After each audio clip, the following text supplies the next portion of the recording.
Welcome back to A Fine Time for Healing, a place where your physical, emotional, and spiritual well-being are all that matter. So put your feet up, relax, and enjoy today's show. Today we're going to be talking with Brianna Ladapo, who is an intuitive spiritual healer, movement therapist, and teacher. She has a master's degree in English from Harvard University and has studied traditional naturopathy, plant and herbal medicine, and shamanism.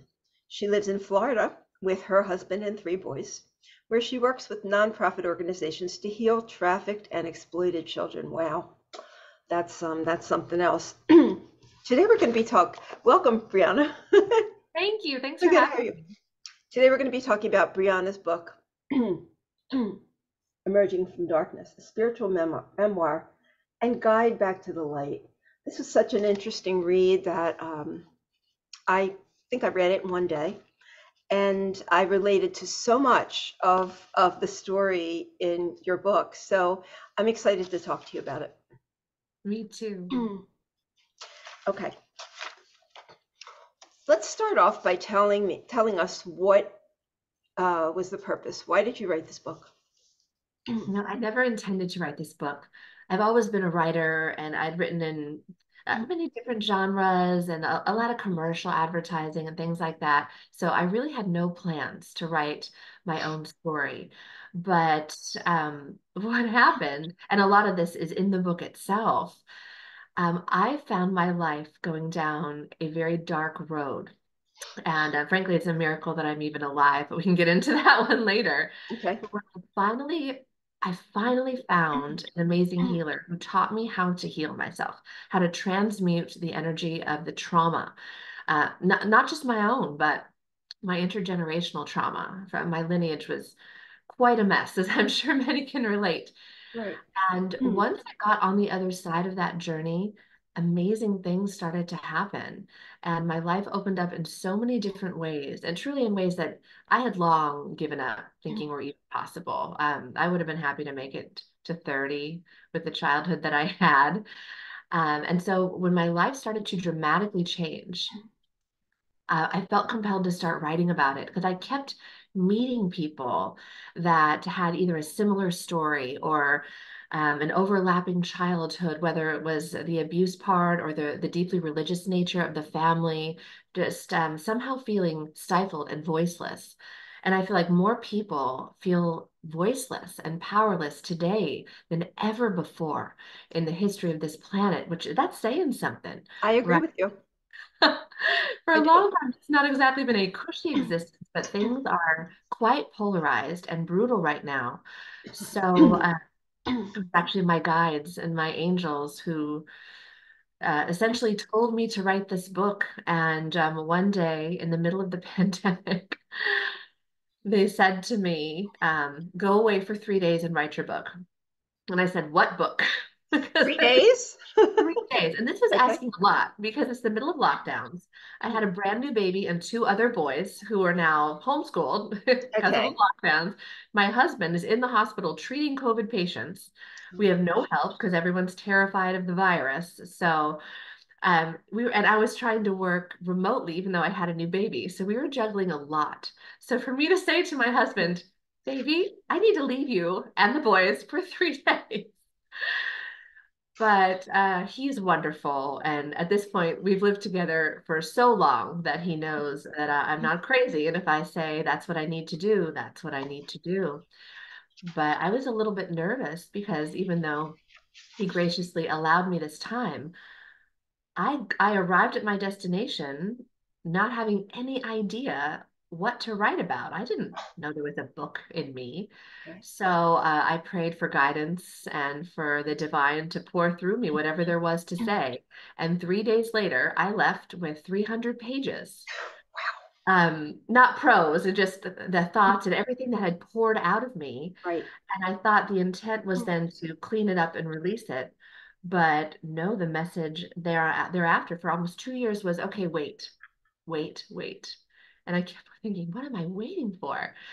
And then it was just I'm sorry, not this past October, but the October prior, that they said, okay, go away for 3 days and finish your book.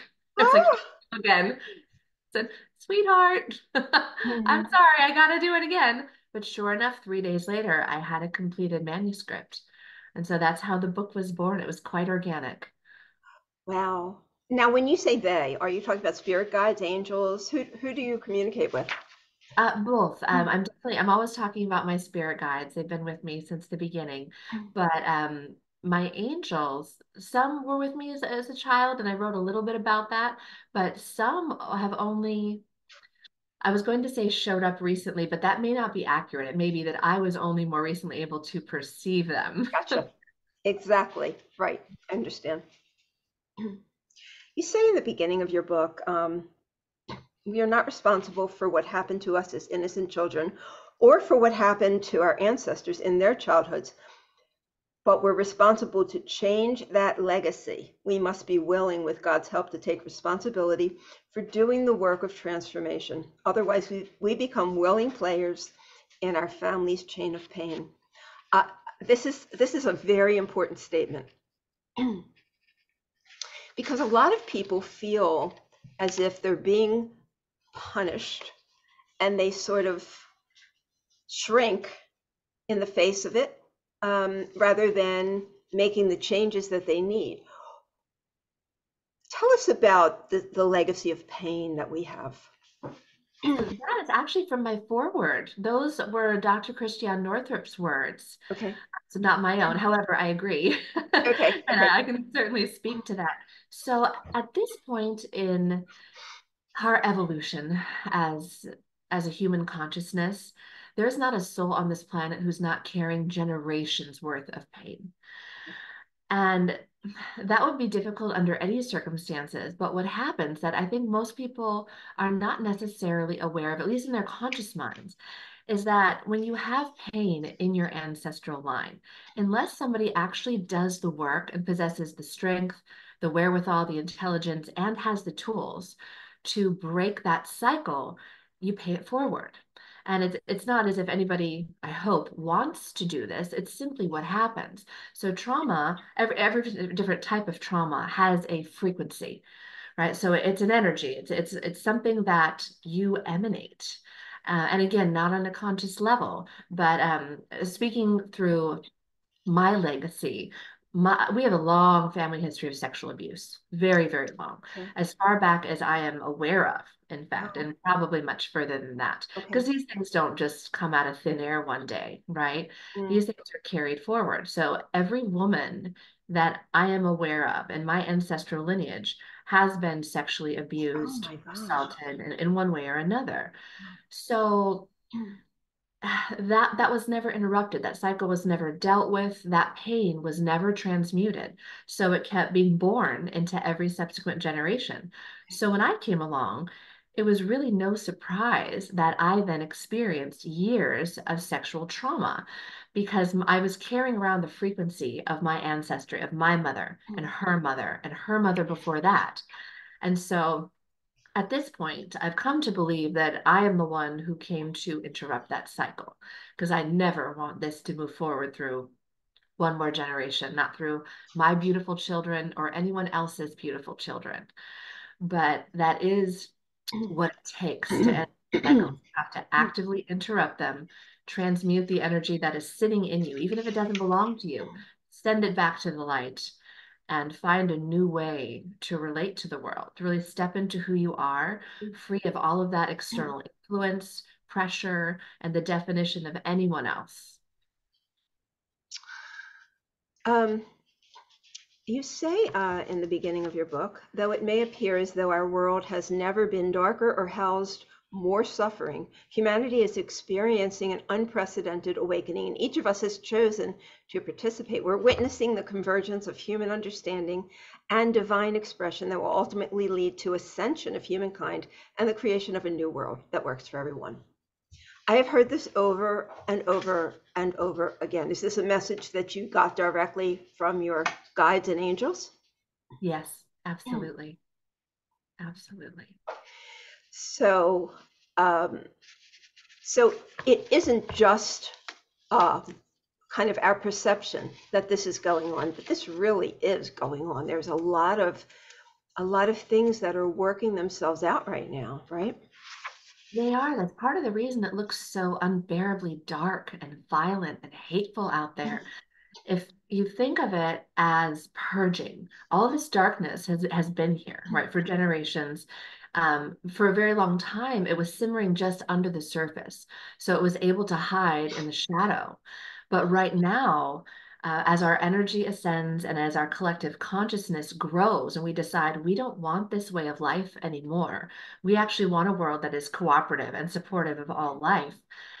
All of that darkness and that includes essentially every negative frequency you can think of, whether it is abuse or violence or trapping, all of it. Mhm. That all has to be brought to the surface because we can't deal with it unless we can see it.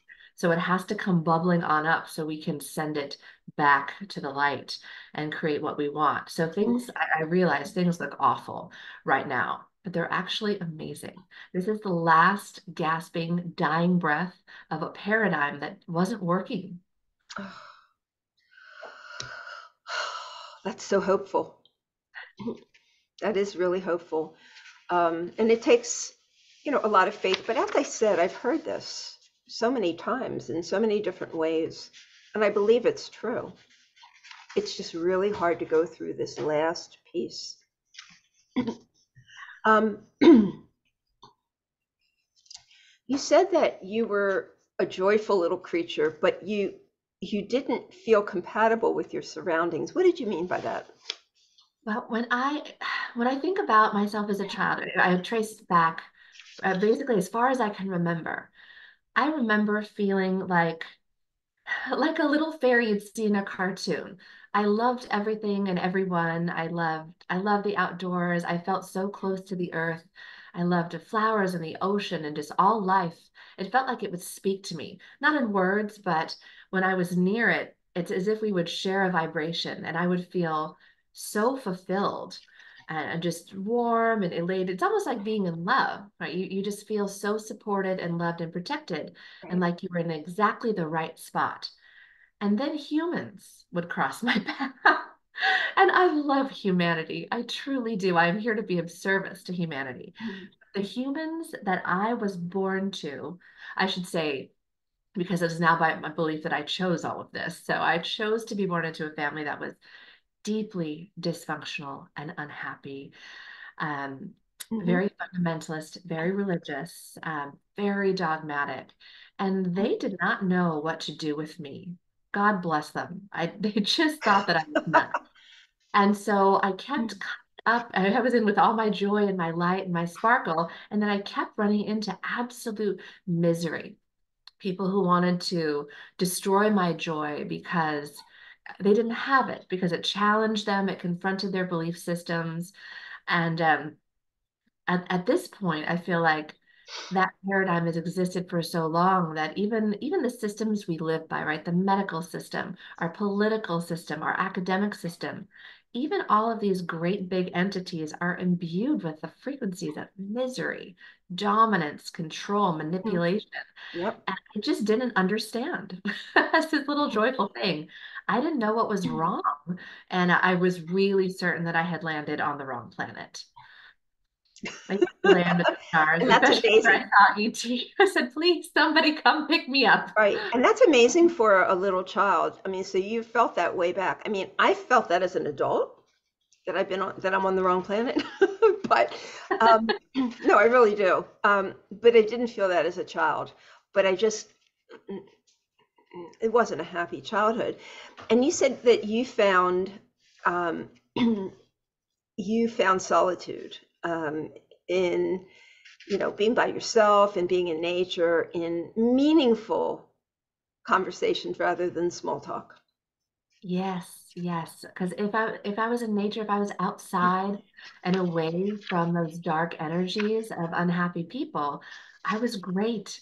In fact, where I grew up, we were out in the boonies, and there was a big valley next to my house, and I built myself a little shelter into the side of this valley. I found an old trash can that I sawed off and made a little rain shelter so that I could go sit out there and read Oh. Didn't have to be in my house because it was just so full of misery. But if I was outside, I was okay.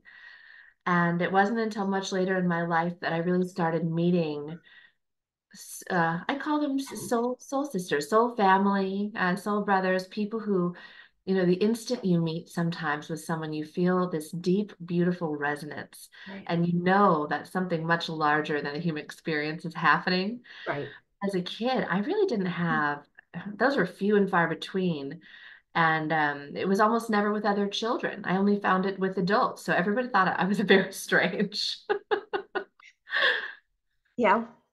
But actually, you say rather, so your family tried to make you the believer that they wanted you to believe, but the fighting and the way that they behaved only served to reveal how fearful and powerless they felt in their own lives.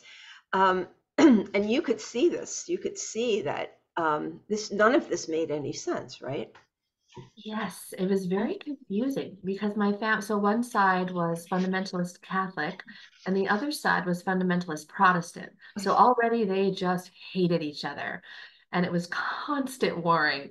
And sometimes it was verbal, but sometimes it was just the energy. I could always feel it. And they all assumed that I couldn't. I think they thought they were hiding it well.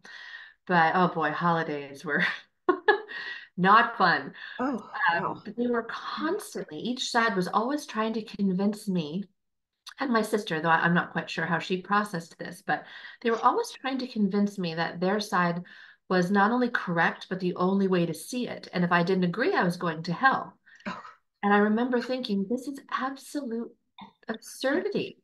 How can you believe that? Like clearly, I don't think that either of my parents is going to hell. So it's strange that each of them thought the other one was going to hell. And I just remember thinking, how odd to fight over something that none of you can know. And every time I asked a question, they'd get very frustrated with me, and I would never get an answer. It was more like, because I said so, or because the Bible says so. It right, was never because I was looking to understand. I thought something was wrong with me. right, They probably still think that. right.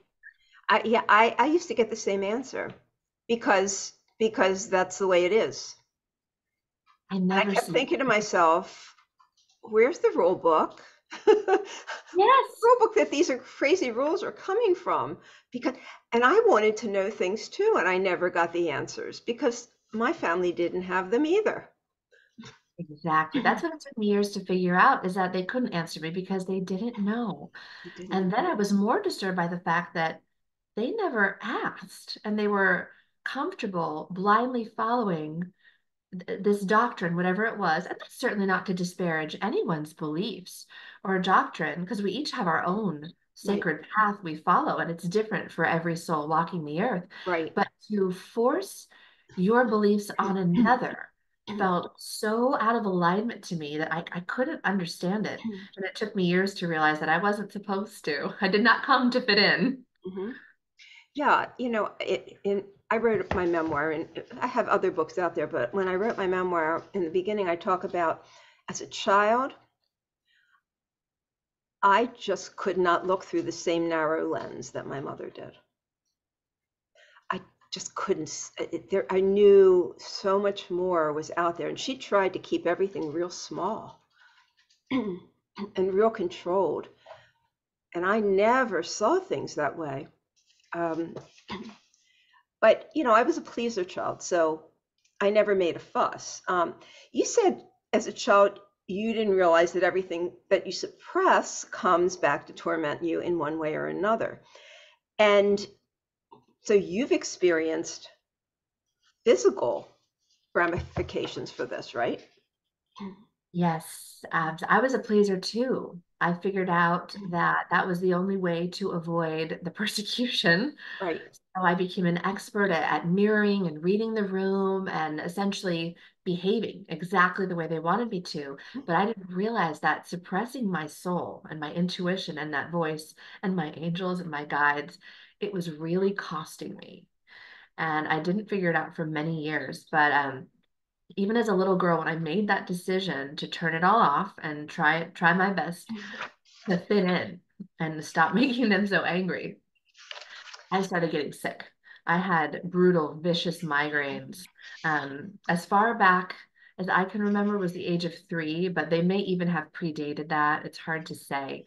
But once I actively started suppressing everything and that energy had no way to come out of me, I was so ill all the time. I was in so much pain I couldn't see or think or Wow. hear, vomiting constantly. Wow. And then, of course, that took me down a road of other torment, and I ended up in many abusive relationships. And it's a cycle. What darkness begets darkness, just Yep. as light begets light. Yep. Yeah. I mean, you can really see it really shows up when you begin having adult relationships. That's when you can see how much has happened to you. I always had stomach issues and panic attacks where I I couldn't breathe. Oh, And I was taken, my parents would take me to the hospital, and they'd look at me and nothing's wrong with her, Of course, I didn't understand what was happening to me as a child. I Um, have the same story a lot. Nothing's wrong with. They thought I had a brain tumor, my parents, but they took me to all kinds of specialists, and they kept saying, "No, there's nothing. there's She's nothing fine." I'm thinking, I am not fine. wrong. And I still experience that today. So, because I'm still having some residual somatic experiences in my body that I'm working on trying to get rid of because my nervous system is so disrupted from all those years. But um, I go to doctors with issues and they don't. They say you're the picture of health. Okay, okay, yeah. So I've learned that that is not the route for my healing. The doctors are not the route for my healing. You talk about your father in this book. You said your father was an enigma to the outside world. He was endlessly charming, charismatic, and gracious. But at home, he was controlling, hostile, with a hair trigger temper and constant mood swings. Now,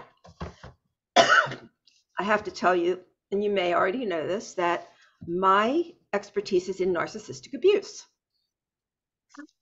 I did not know that. I read that and I knew exactly what was going on in your family. So I grew up, you had a narcissistic father, I had a narcissistic mother, but I didn't realize it till I was in my 40s. Didn't connect because my mother was very covert, but it sounds like your father was really very overt with his behavior. Depending on the situation, he was such an expert, almost amazing at modeling the perfect, like, leave it to Beaver, happy family anytime we were in public. And this included extended family. Mhm. I remember his favorite thing to do is we'd be on the way to a family gathering or holiday, and he'd start a fight. So by the time we got there, my mom and my sister and I would be crying. We'd be sobbing, fragile, just messes. And he would be all lit up with the Tom Cruise smile, and everyone would think, well, what's wrong with them? And then behind closed doors, though, this poor man. And of course, in retrospect, from where I'm sitting now, I have a very different opinion of him. As a child, he terrified me. And then once I escaped that household, I hated him for a lot of years. It took me a long time to realize that he was reacting to his own upbringing and his own trauma. So I have a lot more compassion now.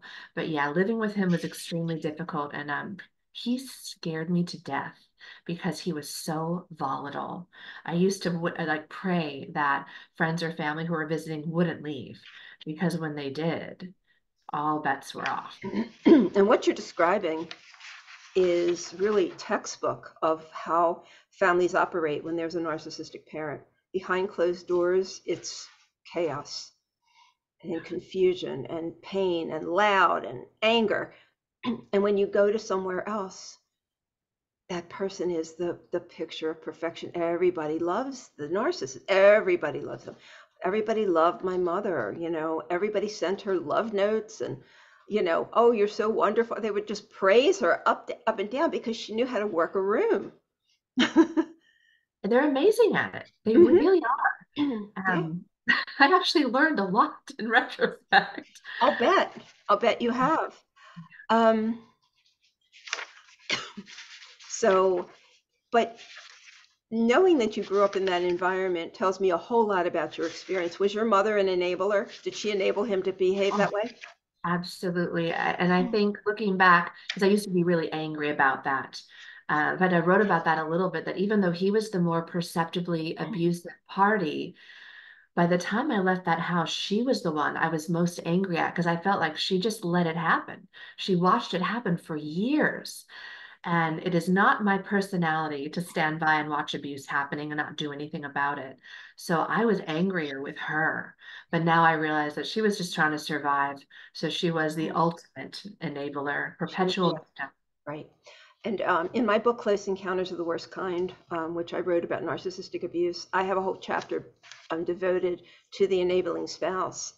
Because in a family system, that the narcissistic spouse, the husband or wife, cannot really get away with it if they don't have an enabler. And in many cases, there'll be a divorce. If somebody really stands up to them, they're not going to be able to stay in this environment. But those who do are, it's a self-serving purpose. There's something they want from it. And, right? I agree. Yeah. Like my father was the enabler.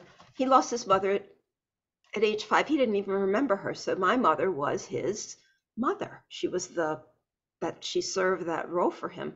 And he would have died without her. So That it's makes pretty sad. perfect sense. But, and when I work with adult children, they always tell me that the other parent was the more loving parent. And I say, well, you know, did they advocate for you? When push came to shove, who did they align with? It wasn't the children, it was always the spouse because survival mode, as you said, they're in survival mode. Um,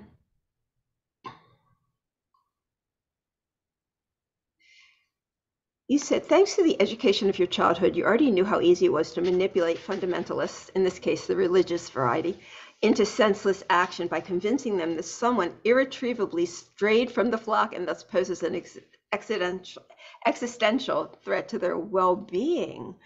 How did you do that? I'm sorry, how did I figure it So out? you said, you could convince them. Um, you said, thanks to the education, you knew how easy it was to manipulate fundamentalists. How did you manipulate Oh, fundamentalists? oh no, no, I wasn't saying that I did that. That was Yeah. my observation from growing up with them. Oh, I forget what part of the book that is. Is that the chapter where I'm talking about my experience during COVID and the lockdowns? let me see. Chapter 7. There was a reason because it was an Upon returning from ongoing. my remarkable trip, I was on quite a spiritual high and ruthlessly optimistic. Okay. Yes, yes. So that was the beginning of my reawakening, if you will. Okay. So that trip to Egypt, it really shook me out of my stupor and forced me to look at who I really am and come to terms with everything that I had put on personal lockdown for myself to try and survive my family. So Okay. all my gifts had come rushing back. And boy, I need to reread my own book. But That's okay. That's okay. Tell us about your trip. Tell us about your trip to Egypt. That was very magical, right? oh, it was. Well, since as long as I can remember, I had been having this dream. And it took me years to realize that it was actually a vision, but I'd been having the same dream every night my whole life. And I never see myself, I'm seeing through my own eyes. And I am in some sort of beautiful outdoor temple. And I know it's Egypt because I can see the hieroglyphics on the beautiful stone columns. And it's some kind of a festival. And I can roughly tell the time period by what people are wearing and what's being served as food and what I'm smelling. And I am on, I'm raised on some kind of a platform, a stage or something looking down onto this festival, and I can feel a very powerful presence to my right. I can always feel, and I know it's a him, I know it's a male, but I never see him. So I had this snippet of a dream every night for years and Wow. years. And I never knew what it meant. But Okay. I'd always been strongly called to Egypt, very interested in reading, hearing, and absorbing anything about ancient Egypt. I was, you might call it obsessed. And I didn't know why. I just thought everyone must find it this interesting because it's fascinating. So in grad school, I had an opportunity to actually go with the dean of my program and a couple of other TAs because we were designing a course for the following semester about Western views of Orientalism. And I was so excited to be able to go. And I really didn't even know why. You're ever drawn to something so powerfully and your brain doesn't necessarily understand it, but Right, your unconscious self is pushing you to something. right.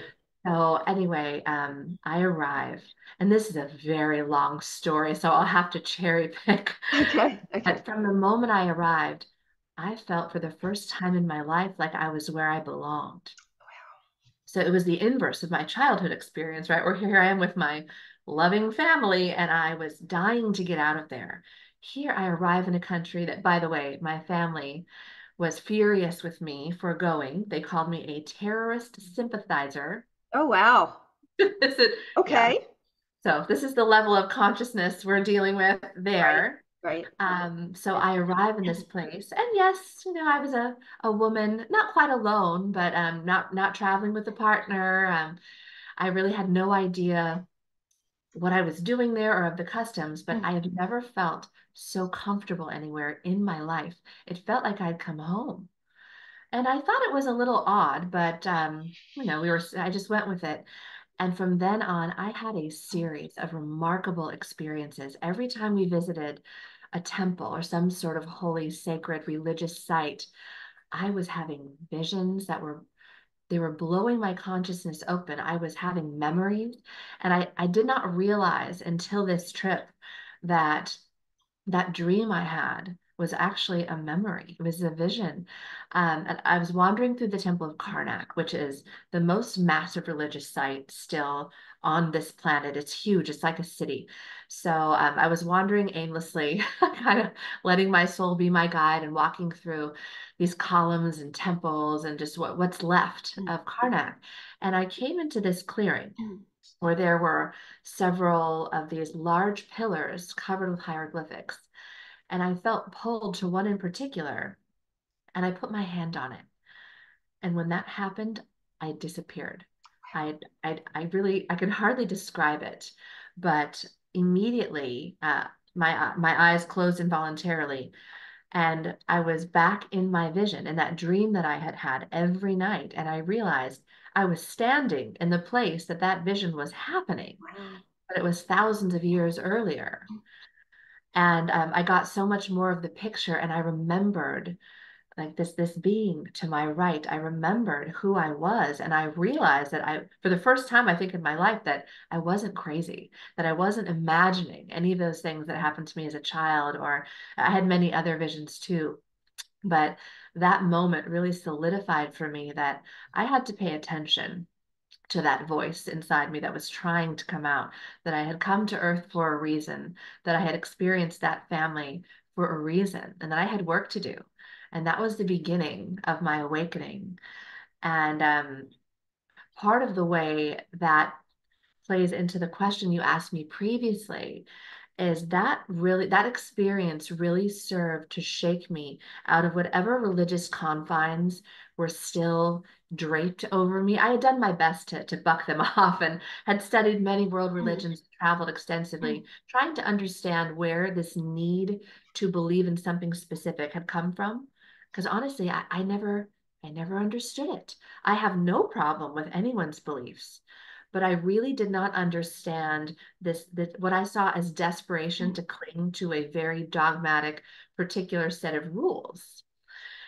Like you were saying, who wrote the rule book? Right, So right, when that exactly. happened, I finally realized what had happened to my family, and that they had been manipulated, probably like many generations before, and told this is what we believe, and that's the way it is. There is no why, except that Right, this serves those who would seek to control us, that telling people they can't ask questions, they can't have a different perspective. This is all indoctrination. right.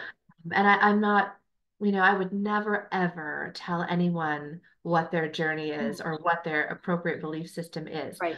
But I would also um, I would caution anyone who's listening, if someone is telling you they know what is best for you, they have an agenda. Right. I agree with you. And I think the difference is, like I have a relative who, in her early 20s, she sought out a very religious track. Um, but for her, it brought her so much joy that she's just this light. So it was what she needed, and she's happy with it. She's not putting that on anybody else, but you can tell that it's joyous for her. The experience is joyous for her. And I think that's the difference. Yes, and that's beautiful. I love when I see that. I know someone who, for a very long time, was very, very Roman Catholic, had been raised that way, married to another, and the relationship was abusive and unhappy. And then when she left that relationship, she became a Jehovah's Witness, and I have never seen her happier. And while that's not my path, I can see that it is serving her. Yeah. So that's wonderful. It's, being here is about finding who you really are and what your path is and how you can be of service to others, whatever that looks like. Right, right, exactly. When I go into, I was raised Jewish, and in my childhood, we used to have to go to temple every week. And as an adult, if I walk into a temple, I have like my whole body rejects it. I just reject, I feel horrible. I feel like I can't be in my skin. It's the most uncomfortable feeling in the world. And I look around and I see other people really being fed by it, you know, and it's so repelling to me. But I think it's because the way it was presented to me was very rigid, and I didn't understand it like you did. There are beautiful explanations for the things that are going on, but I never heard them, and I didn't believe that you know that my parents knew anything, knew why they were doing it. And so, like you, I've never been, I don't follow just because I'm told to. You tell me to follow it, I'm going the other way. Right? Yes. Right? Yes, but I think it's that kind of strength and perseverance and clarity of mind that allows you to come in and be that pattern interrupt that your ancestry so sorely needs. And boy, can I relate to the story that you just told. Because as a child, I didn't get it either. I just thought I must be missing something because we also had to go to church every week and then catechism and stuff on top of that. And every time I was in that building, I would feel like someone had their hand around my throat and that I was so stifled and silenced. And finally, I would get so nauseous, I'd have to run outside and vomit. Oh my gosh. And my parents thought I Wow. was so disrespectful. And I felt terrible because I didn't mean to do that, but I couldn't be in there. Couldn't be in there. And brief funny story. So of course, eventually I grew up, stopped going into any churches. There was a period where I went to every church I could find just to see if they all felt that way to me, and some did and some didn't. And then for a period, I did not enter any religious site at all. And this went on for quite a while, especially while I've been doing my work, my deep spiritual work. And so just a couple of months ago, I was invited to a wedding in a Catholic church. And I didn't realize till I stepped through the door that I haven't been inside a Catholic church in eons. It has been years and years. Right. And whatever the last time was, it definitely left me with that same sick, stifled, trapped feeling. But that was long before I did the work that I get to later in the book, where I work with that healer and I learned how to transmute energy. So this time, for the first time in my life, I was in a Catholic church. And I was finally very comfortable, not because it had changed. I could feel that same frequency trying to get into my consciousness, but this time it could not get into me. And I was sitting there, and it was a beautiful ceremony. It really was. But I was sitting there actively transmuting those little frequency fingers that were trying to get me. And I forgot for a moment that the way energy often comes out of me is I'll yawn. This used to get me in big trouble as a kid. I'd sit around the table, they'd pray, and I would yawn, not understanding that I was transmuting discordant frequencies that did not serve anyone. Oh, wow. So as soon as I started transmuting the energy in this church, I start yawning during the wedding ceremony. I was like, oh dear God, stop it. So I had to slide way down in the pew because I certainly didn't want to offend anybody. I feel like I want to yawn now. Yeah, me too. That's just Wow, how wow, it wow, may come. wow. So it was a very different and actually pleasant and kind of funny experience. My husband is like, stop it. Very sorry. Right, I know. Everybody wants to like push us down. They're like, don't make a spectacle. Stop doing that. Oh, Um, he's so wonderful though. He's laughing with me as this is happening, thinking, baby, this is not the time. right, this is not the time, but what can you do? What can you do? You've Right. mentioned transmuting energy a few different times. What does it Mhm. mean to transmute energy? So energy is ever present, right? We can never get rid of it, but we can change it. So transmutation is the act of taking low vibrational dark energy that does not serve us and changing it, transforming it into high vibrational divine light energy that serves all beings. And that's really the work of, it's what I'm doing in the world to the best of my ability. And I've now come to realize that this is the gift that I was born with, mostly because I was yawning around the dinner table as a child during the prayers, getting in big Right. trouble, and I didn't realize what I was doing. So now that I've actually relearned how to do that and how to do it with purpose, I have a lot more control over it. But I've come to believe after years of therapy and programs like Landmark and Avatar and studying world religions and really doing everything that I could get my hands on in an attempt to heal. Because I knew that I needed to, I just didn't know how. So I tried everything that crossed my path. And I feel like I got something valuable from each different thing, but none of them were everything I needed. In fact, none of them came even close, to be very honest. I felt like I was perpetually on this path where I'd get one nugget here and one nugget there, but I never really learned. I mean, it just brought it all to the surface. I didn't understand how to get rid of it. So it wasn't until I met Christopher, the healer that I describe in my book, and he reminded me that I have this power to transmute that energy for myself and others. And it's really about getting that trauma out of your body so it's no longer informing how you show up in the world. So yeah, I was just going to ask you about Christopher. How did you meet Christopher? So my husband and I love this man so much, and it's mutual, but somehow we were on the brink of divorce. Well, we It's almost humorous because it was never about the two of us. It was, in retrospect, it was all the ugly trauma and darkness we had dragged into our relationship that was from not only our own lives but mostly our lineage. It was intergenerational trauma that had never been healed and was just vomiting all over our field. oh my And for gosh. both of us it was sexual abuse. And so, eventually, especially I feel like if you have a partner or children, those intimate relationships have a tendency to reflect back to you anything that's not working, anything that you Right. have yet to resolve Yes. in your own Right. life. Mhm. So even though we were absolutely mad about each other, still are 20 years later, we were on the verge of total collapse because we just didn't know what to do anymore. We had tried everything we knew of to try, and we were miserable.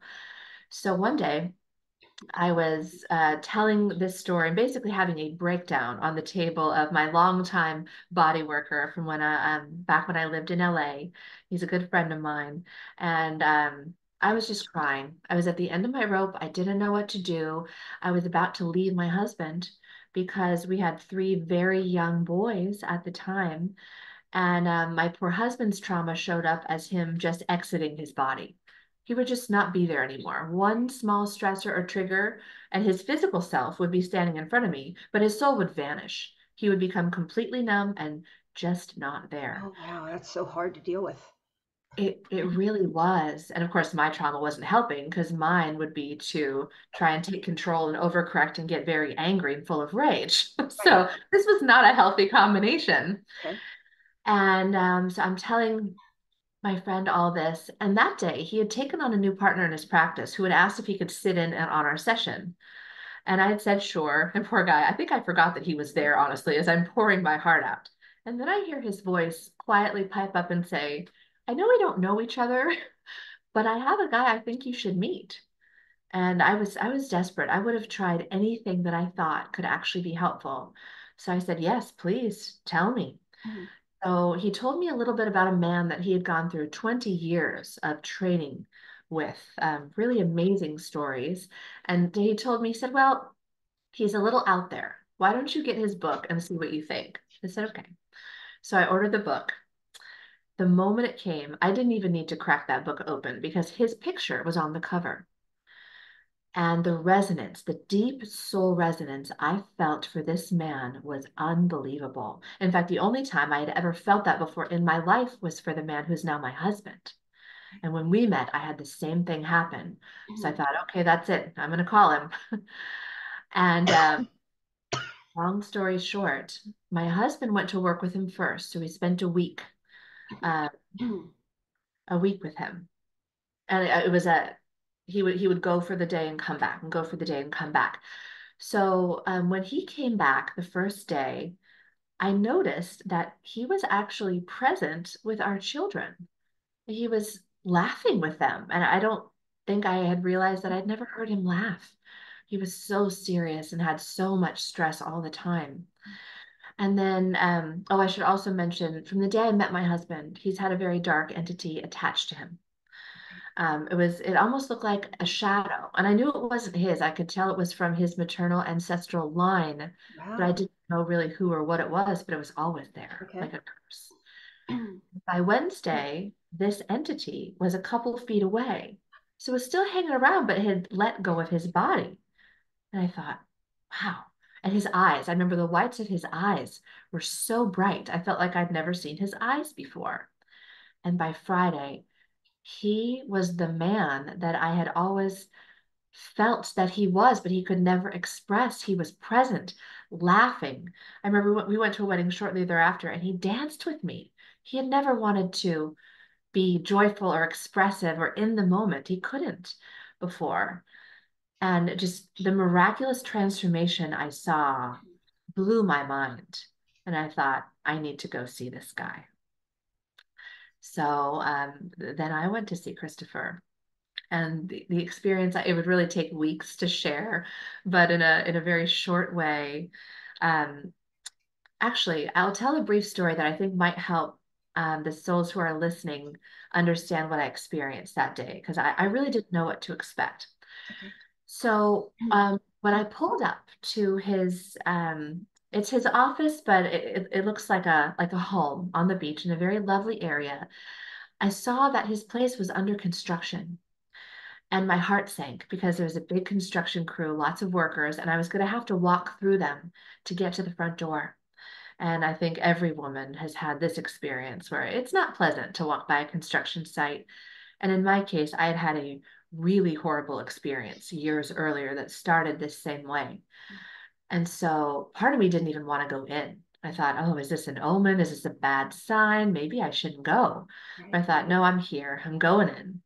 So I put on my invisible armor and prepare myself for what I know is coming. And I walked in, and sure enough, the comments were just vulgar and as I expected. And I put my head down and I just barreled on in. I get in the building. So I get up to the second floor, and Christopher opens the door, and we just stood there staring at each other for what felt like an eternity.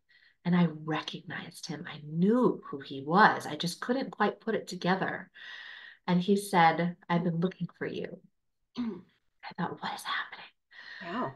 So anyway, the first thing we did was transmute my sexual trauma because he had me tell him everything I could remember, all the trauma I could remember that was of a sexual abuse nature. And he took me through my first transmutation. And it didn't necessarily feel like much had happened. It felt great.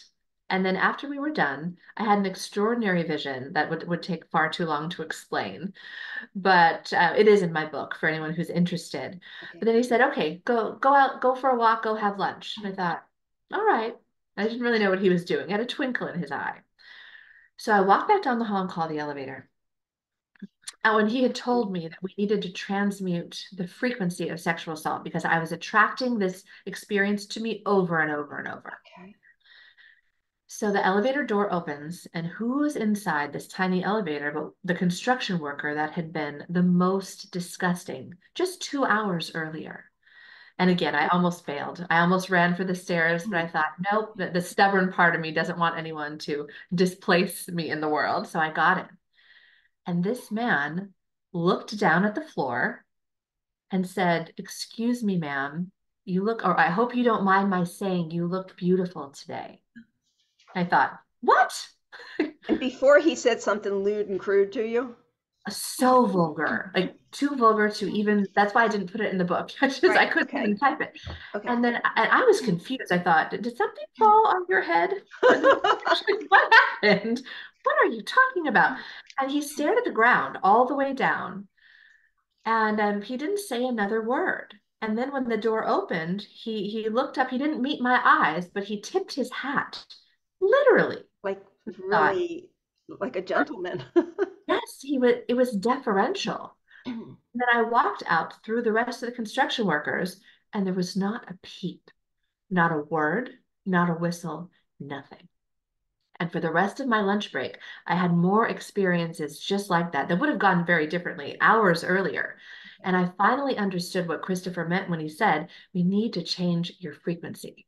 Because all of my experience, not just mine, but my mother's and my grandmother's and all my ancestry had created a frequency of abuse that was essentially broadcasting. And, I think the soul wants to understand what happens to us.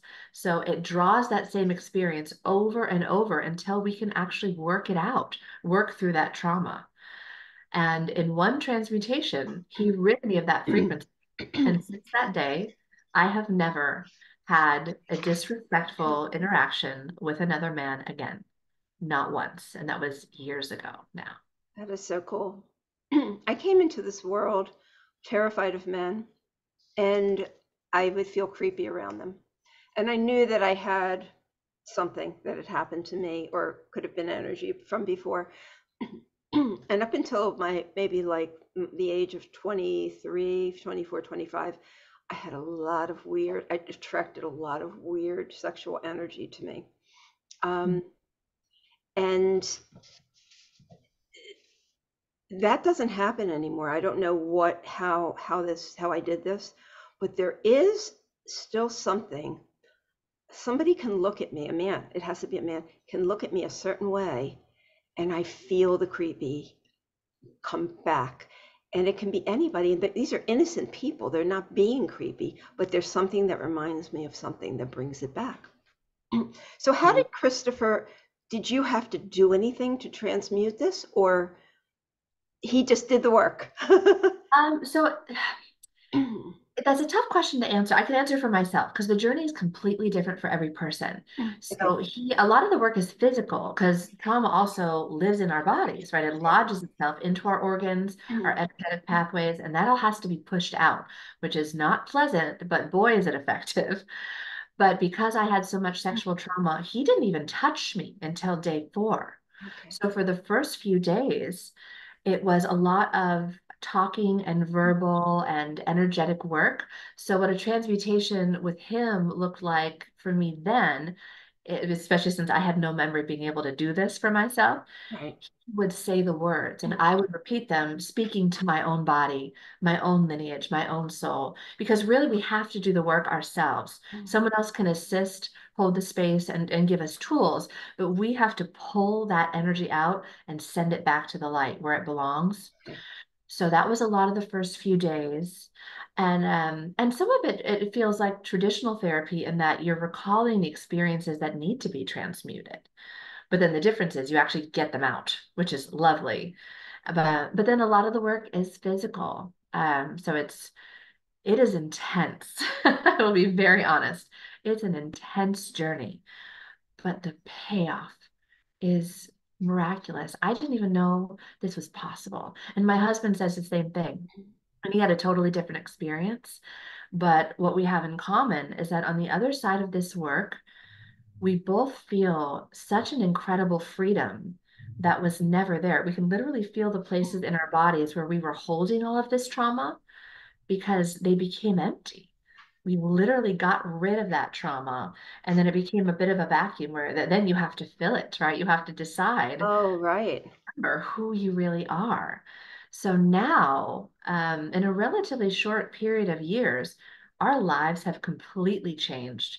We have both stepped fully into our power, our places as leaders and teachers and guides, and have been of service in a way that would never have been possible just 5 years ago. Where's Christopher located? He's in LA, in Marina Del Rey, but he travels constantly. He goes wherever the work is. Oh, that's Someone's amazing. interested, they can look him up. Right. Um, so he used different techniques, and you say he used a physical technique called what is it, Majing. Yeah, Jing, Majing.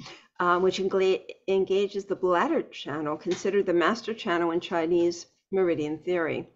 Um, and he said that this channel has access to every aspect of a human being's behavior and thoughts, including their mind, brain, physical being, spiritual energy, and emotional intelligence. So explain to us how this Majing works. So I'll tell you about my first experience of it with him. So on day four, he had me lay face down on the ground on a yoga mat, and he started very gently stepping on the backs of my legs, just walking. And at first, I didn't feel too much at all. I think I was actually numb in retrospect. And he just kept stepping and stepping and very slowly increasing the pressure. And all of a sudden, it became unbelievably painful. And I started to feel this release of energy come out in massive pulses through my body. And while that was happening, I started to have visions, and they were all brutal, violent deaths. And it took me a minute to realize they were my own history. They were some, so just some, because I've since remembered many more. They were some of the experiences, the traumas of my past that have informed everything that I was carrying around. So while he was using his heels to press into the backs of my legs, he was pushing out energy that was stuck there. And so I felt it very physically. I kind of felt like a superhero. There was so much energy vibrating through my body that I felt like um, the ground and I were polarized magnets. Like this energy was pushing me off the ground, and it was shooting out of my limbs, my fingers and my toes and my head. I could very much feel it shooting out of my crown chakra. And it was so intense that I remember thinking that all I can do is breathe and surrender. Like the only way to survive this intensity of pain, of memory, of terror is to just surrender. And that's what I did. And I remember breathing. I've never breathed so hard in my life, including through 3 labors with large headed boys. And finally, he stopped. And I just lay there. I was sweating, exhausted. I was just a puddle. And it took quite a long time for this energy to subside and for me to stop pulsating. And when I finally had the strength to lift up my head, I looked at him and I asked him, because I felt like I had come off the ground. I'd opened my eyes at one point and I would have sworn that I was off the ground just a little bit, but this is not something I thought was possible.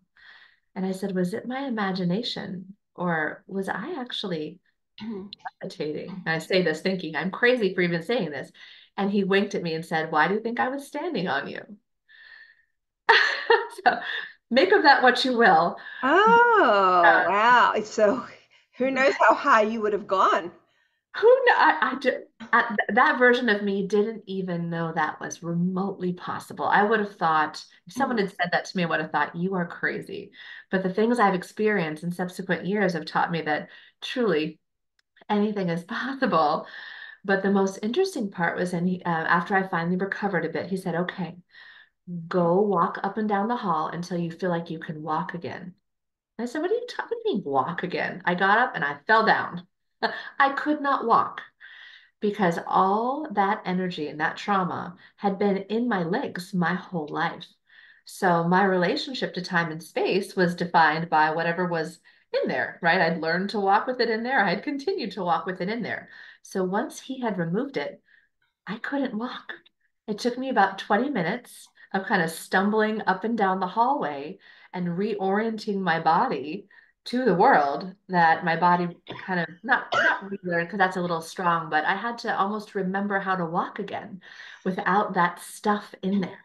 And I've had that experience at this point probably 50 times with him in different parts of my body, because he'll Okay. go wherever the trauma is. Okay. But every single time I become very aware of what I was holding on to that is no longer present. And it's odd. You feel a space in your body, and it's then on you to fill with who you really are. This is incredible stuff. Who is Christopher? I mean, how long has he been doing this work? And what is this? Who is he? What is this gift? Where does he get this gift? He's difficult to describe. So I would say this is definitely divine. This is a God-given gift. He has a really deeply traumatic story as well, a truly horrific Okay. childhood. And I've come to believe after, meeting him, having my own childhood, and at this point connecting with so many others that I consider members of my soul tribe, I think we chose incredibly traumatic, difficult childhoods because we needed to remember who we really are and what we're really capable of. And I think it was for the moment that we are in now in the world, because we have to lead. There are so many walking wounded out there who are ensconced in such fight or flight, d- deep, tragic, just Yes. terrible, terrible places. Yes. So I feel like in a lot of ways, we, as our soul tribe, opted to get through that early on Mhm. so we could recall how we deal with this and help heal other people. And so he has a truly terrible story. He talks about it a bit in his book, which is called Free for Life. And it's an amazing read, and it definitely gives you a better idea of what he actually does. Okay. But For after his life. Okay. Free for Life, Okay. yeah, his name is Christopher Maher, And Maher. okay. And he became, so his response to his trauma, like so many of us, was to basically get really angry and become an overachiever and decide, well, I'm just not going to think about it and it'll go away. And of course, that never works. And he became a Navy SEAL. And so, this man is in incredible physical shape, more so than probably what is SEALs are probably in the top 0.01% of physical capability in the world. And he's a very young man. And all of a sudden he starts to go blind and lose the what was it? Oh, I'm not saying it well, but essentially lose his ability to control his own body. Knees are failing, sight is failing, his hearing is failing. And so he went on a long healing journey as well, studied with many, many different disciplines, with many different, whatever you'd like to call them, masters, gurus, or just teachers, really. Mhm. And it took a couple of decades, but he remembered who he really is and why he really came. So he's been at this for a very long time. He's in his 50s now, and this is what he does. He awakens souls and essentially allows you to take back the true nature of your being and decide what kind of life you want, rather than forever being a slave to external forces, whether it's your family or intergenerational trauma or the world at large, which is a bit broken at the moment. I love it. And he wrote the afterword for your book.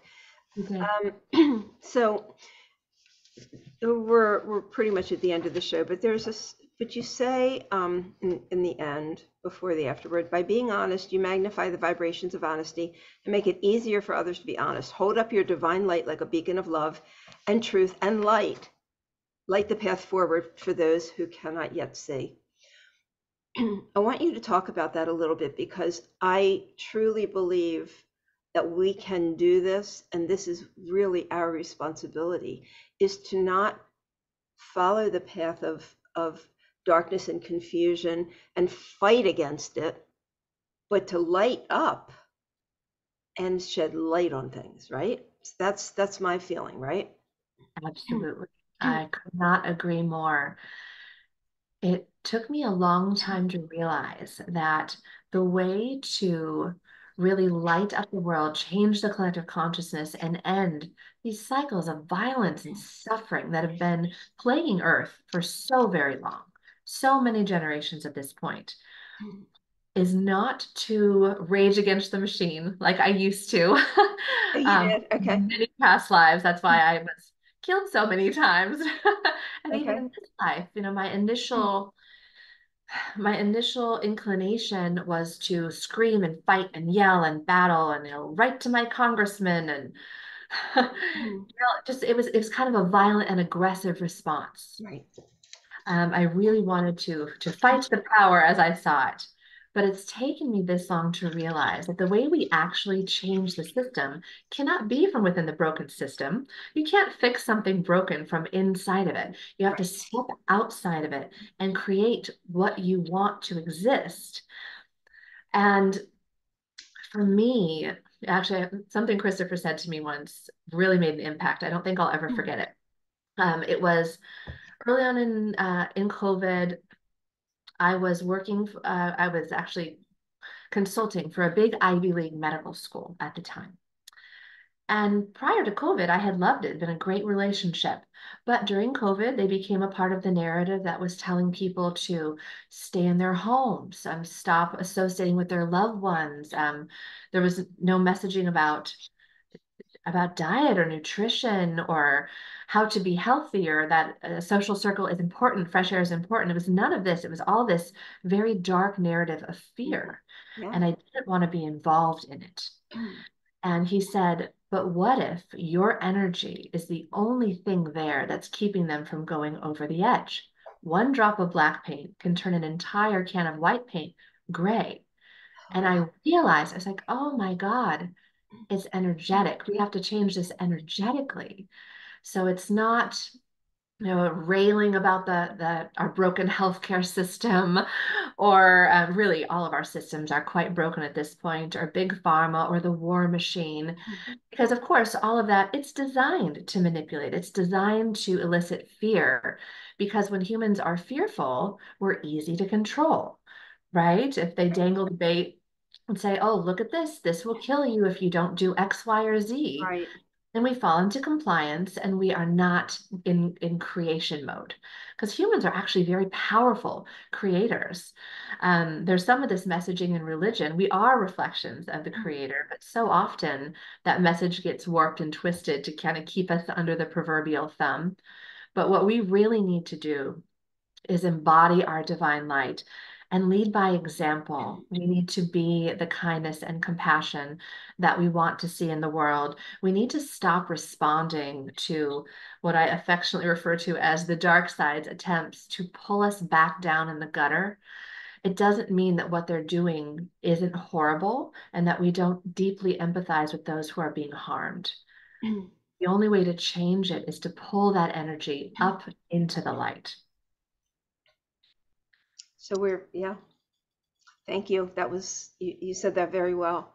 Um, yeah, I mean, that's the only thing that makes sense to me. To me, activists are just adding more, pouring fuel onto the fire. They're not going to make any changes. No, And I agree. Took me a long time to get that. uh, And also on that note, so much of humanity loves to fill their time with distractions like social media or mainstream media. I know so many people that just keep CNN or whatever running in the background 24 hours a day. But it's important for people to recognize that all of that exists on a frequency that is designed to lower your vibration and make you easier to control. It's much wiser to simply turn it off and listen to the voice that is inside you, desperately trying to be heard. so true. Yeah, everyone is just very distracted and very manipulated right now. So And that's thank a you. That's a great way. That's a great message for all of us. Turn it off. Mhm. I can sit there in front of the news or whatever and I'm not influenced by it at all. It's like it just doesn't even like, okay, they're saying that, but that doesn't mean it's true. So I can see it and sort of feel my own way through it. Um, but not everybody can do that, and it's causing a lot of division, among humans. It is. I feel like that clarity is such a gift because, like you said, not everyone can do that. I don't even think it's most people who can do that. So I feel like for those of us who have that clarity, it's our obligation to hold the light, to Yeah, hold it up and keep holding it until this world is the place we want it to be, that abs- works for everyone. and it's coming. It's absolutely coming. 100%. Yeah.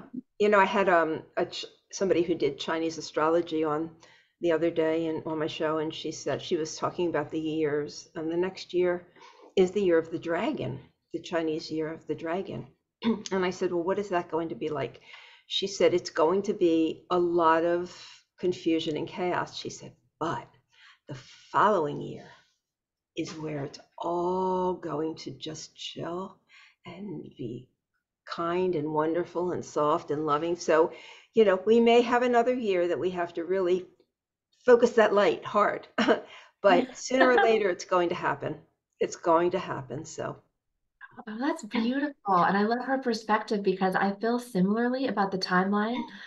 But I have no knowledge of the Chinese astrology. That's fascinating. But mhm, I've also been told from my guides that 2024 will be full of what looks like great upheaval, but it's change. It's the shakeup, right? It's growing pains, and that the following year we will start to see that harmony that we've been working yes. for so long. And thank you, because that is validation for what she said, based on the astrology, which she truly believes in and has done a lot of work with. So yeah, that's really cool. Well, thank you for that validation, Brianna. It's been so good talking to you. Thank you for writing this amazing book, Emerging from Darkness. And this is a really great read, listeners. This is a really great read. Um, it's a memoir, but there's so much more there. And I believe you'll relate to a lot of it. So, Brianna, thank you for all the work that you do, writing this beautiful book, being the person that you are, and being my guest today. I got lucky. Oh, thank you so much. Likewise, I feel the same way. This was just divine and so very much fun. Thank you for having me. You're welcome. So, have a wonderful day. It's so good to meet you. You too. I'll see you soon. Okay, bye bye.